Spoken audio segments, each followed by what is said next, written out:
Hello किसान भाइयों, मैं हूं आपका मछली वाला भैया उन्मेष लहरी ऑफ फिशरीज एंटरप्रेन्योर और आप देख रहे हैं ऑस्कर फिशरीज। किसान भाइयों, हमारे सभी के घर में एक बड़ा भाई जरूर होता है जो माँ बाप के बाद सबसे ज्यादा हमारी केयर करता है, ठीक है, पूरा घर की देखभाल करता है। वैसे ही दोस्तों, अगर आप मछली पालन के फील्ड में हैं तो मैं इस मछली को मछली पालन के क्षेत्र का बड़ा भाई बोलता हूँ, क्योंकि ये मछली आपके पूरे तालाब की देखभाल करती है और जो भी आपके तालाब में एक्स्ट्रा खरपतवार हो गया या फिर एल्गल ब्लूम की समस्या हो गया, उस सभी को ये कंट्रोल कर लेती है। और यार, इसको खाना भी हम एक्स्ट्रा खिलाने की जरूरत नहीं है, जो भी बचा खुचा खाना है उसमें भी ये अच्छे से जिंदा रह जाती है और ग्रोथ भी ये दूसरे मछलियों के मुकाबले सबसे ज्यादा देती है। इस वजह से इस मछली को मैं मछली पालन का बड़ा भाई बोलता हूँ। वो कौन है? वो है आपका ग्रास कार्प मछली, ठीक है। ग्रास कार्प को दोस्तों हम लोग या तो आईएमसी मछली के साथ पालते हैं या फिर हम लोग उसको चाइनीज कार्प मछली, जिसमें आपके सिल्वर कार्प, जिसमें आपका बिग हेड और आपका ग्रास कार्प और आपकी कॉमन कार्प है ना, अमूर कार्प, उन मछलियों के साथ हम इसको पालन करते हैं। किसान भाइयों, क्योंकि ये मछलियां दूसरे मछलियों को डिस्टर्ब नहीं करती और आपके तालाब के बीच में रहती है, ठीक है,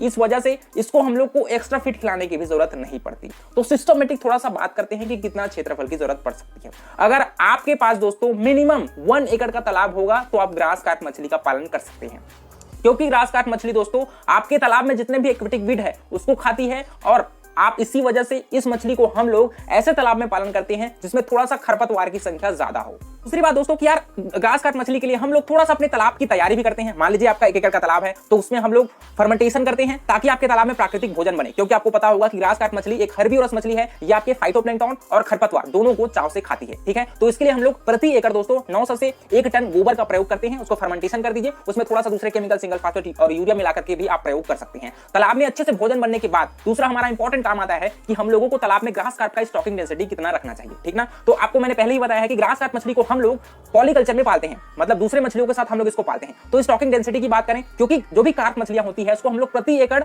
5000 बच्चे अपन स्टॉक करते हैं। और बच्चों का साइज है दोस्तों वो 2 प्रकार की हो सकती है, या तो आप फिंगरलिंग 12 से 15 सेंटीमीटर साइज के बच्चे छोड़ सकते हैं, लेकिन अगर आप जल्दी ग्रोथ पाना चाहते हैं और अपने कल्चर पीरियड को बहुत कम समय में ही मछली को तैयार करना चाहते हैं तो मेरे हिसाब से आपको 50 ग्राम से 100 ग्राम साइज के ईयरलिंग बच्चे तालाब में छोड़ने चाहिए। इसके 2-3 इंपॉर्टेंट फायदे हैं। आपको पता होगा कि यार ये मछलियां जल्दी तैयार हो जाती हैं और इनका फीडिंग इंटेक भी, अगर छोटे बच्चे पालन करेंगे तो उसका फीडिंग फ्रीक्वेंसी है वो थोड़ा सा कम रहता है, उनको थोड़ा ज्यादा टाइम लगता है खाने को पचाने में। लेकिन अगर आप एडवांस फिंगरलिंग बच्चे तालाब में डालते हैं तो वो जल्दी से खाने को अच्छे से पचा पाती है और आपकी मछलियां अच्छे से ग्रोथ कर पाती है।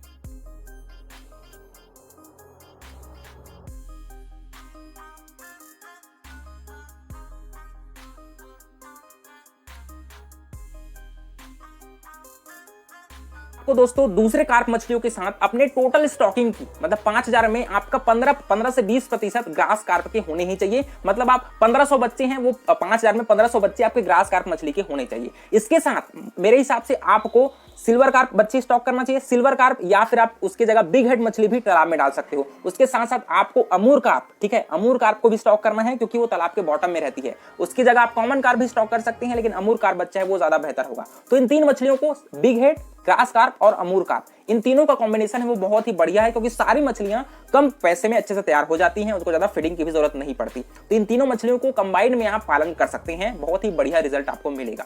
दूसरी बात यार, इसका फीडिंग का भी थोड़ा सा आपको ध्यान रखना है, क्योंकि इसको अगर आप चाहेंगे तो कंपनी वाले फीड खिला सकते हैं। 28 से 30% वाला प्रोटीन जो फीड आती है उसको आप इस मछली को खिला सकते हैं, लेकिन मैं आपको बहुत ही ज्यादा और तरीके बताता हूं। सबसे पहले या तो आप गेहूं का जो चूरा होता है, भूसा होता है, उसको खिला सकते हैं, या फिर आप सरसों की खली खिला सकते हैं, या फिर आप जो बनाने का पत्ता होता है, आपके केले का पत्ता, उसको भी आप काट के खिला सकते हैं। उसका जो तना होता है उसको भी आप काट के खिला सकते हैं, या फिर पत्ता गोभी है उसको भी आप चॉप करके दूसरे जो सरसों की खली हो गया या फिर गेहूं का भूसा हो गया उसके साथ मिक्स करके आप पत्ता गोभी को भी खिला सकते हो अगर आप चाहें तो। अगर आपके तालाब में एक्वेटिक वीड, जिसमें हाइड्रीला, हाइपोमिया, या फिर आपके तालाब के किनारे में जो भी घास फूस उगा होगा उसको भी आप चॉप कर लीजिए और अपने जो भी सप्लीमेंट्री फीड हो है, जैसे सरसों की खली या फिर आपके धान का चूरा, उसके साथ मिक्स करके आप या तो बैग फीडिंग करा दीजिए, है ना। अपने 1 एकड़ के तालाब में 5 से 7 जगह बैग टांग दीजिए, उसमें फीड को आप 2 पार्ट में डिवाइड करके तालाब में लटका दीजिए। देखिए कितना बढ़िया ग्रोथ आपको मिलेगा, ठीक है। इस प्रकार से आप बहुत ही कम खर्च में, मैं तो कहूंगा आपको 1 किलो बच्चे के लिए मछली के प्रोडक्शन के लिए मिनिमम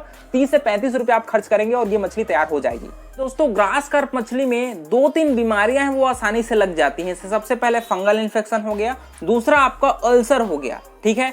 तो इसको क्योर करने के लिए आपको समय समय पर अपने तालाब में आपके चूने का प्रयोग करना चाहिए। प्रति एकड़ आपको कम से कम महीने में एक बार तो 50 किलो चूने का प्रयोग आपको करना ही चाहिए। आप उसके साथ पोटेशियम परमैंगनेट का भी प्रयोग करना है दोस्तों, क्योंकि ये तालाब में सैनिटाइजर के रूप में यूज होता है और आपके बैक्टीरियल इन्फेक्शन को अच्छे से खत्म करने में लाल दवा है वो बहुत ज्यादा इफेक्टिव है। तो आपको चूना डालना है और लाल दवाई का भी प्रयोग करना है, और साथ ही साथ आपके पास आपका सीफैक्स भी होना ही चाहिए। सीफैक्स है वो प्रति एकड़ हम लोग 400 ml यूज करते हैं, और ये मछलियां आपके ये दवाइयां आपके अल्सर को क्योर करने में बहुत ज्यादा हेल्पफुल हैं।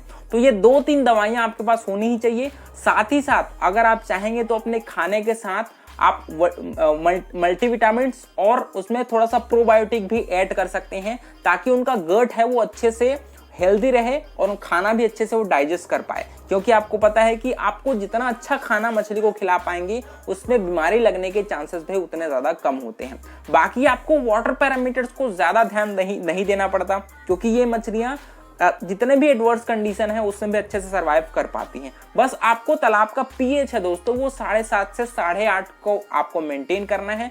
बाकी वाटर पैरामीटर्स हैं वो कम ज्यादा होगा तो चलेगा, ठीक है। इसके अलावा आप अमोनिया लेवल को भी थोड़ा सा देख सकते हैं। 0.02 ppm आपके अमोनिया का लेवल है वो होना चाहिए। इसके लिए आप उसमें बेंटोनाइट का भी यूज कर सकते हैं, जियोलाइट का भी प्रयोग कर सकते हैं, है ना। ये सारी चीजें अमोनिया को कंट्रोल करने में आपकी मदद करती हैं। इस प्रकार से दोस्तों अगर आप अच्छे लेवल पर प्रोडक्शन लेते हैं तो मिनिमम प्रति एकड़ आप 2 से 3 टन मछली का प्रोडक्शन आसानी से ले सकते हैं। और मैं कहूंगा कि आप प्रति एकड़ ग्रास कार्प और एमसी मछली पालन से मिनिमम 1 से 1.5 लाख रुपए तो आप कमा ही लोगे। तो यार अगर आपके मन में इसके अलावा भी कुछ सवाल होंगे उसको कमेंट कर सकते हैं। ऑस्कर फिशरीज को सब्सक्राइब करना बिल्कुल मत भूलिएगा और वीडियो को लाइक करना भी बिल्कुल मत भूलिएगा। मिलते हैं अगले वीडियो में किसान भाइयों, तब तक के लिए बड़ों का सम्मान करिए, छोटों को प्यार करिए और खुद का ढेर सारा ख्याल रखिए। Thank you, thanks for watching.